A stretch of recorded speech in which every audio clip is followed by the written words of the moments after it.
৪৭তম BCS পরীক্ষার আবেদনের তারিখ ১০ ডিসেম্বর ঘোষণা করা হলেও আবেদন শুরুর একদিন আগেই আবেদনের শুরুর তারিখ স্থগিত করা হলো।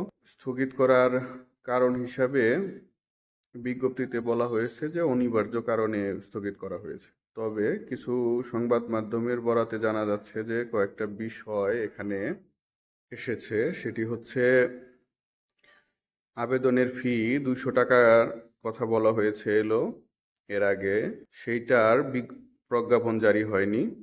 ওই প্রজ্ঞাপন আসার পরেই আবেদন প্রক্রিয়া শুরু হবে।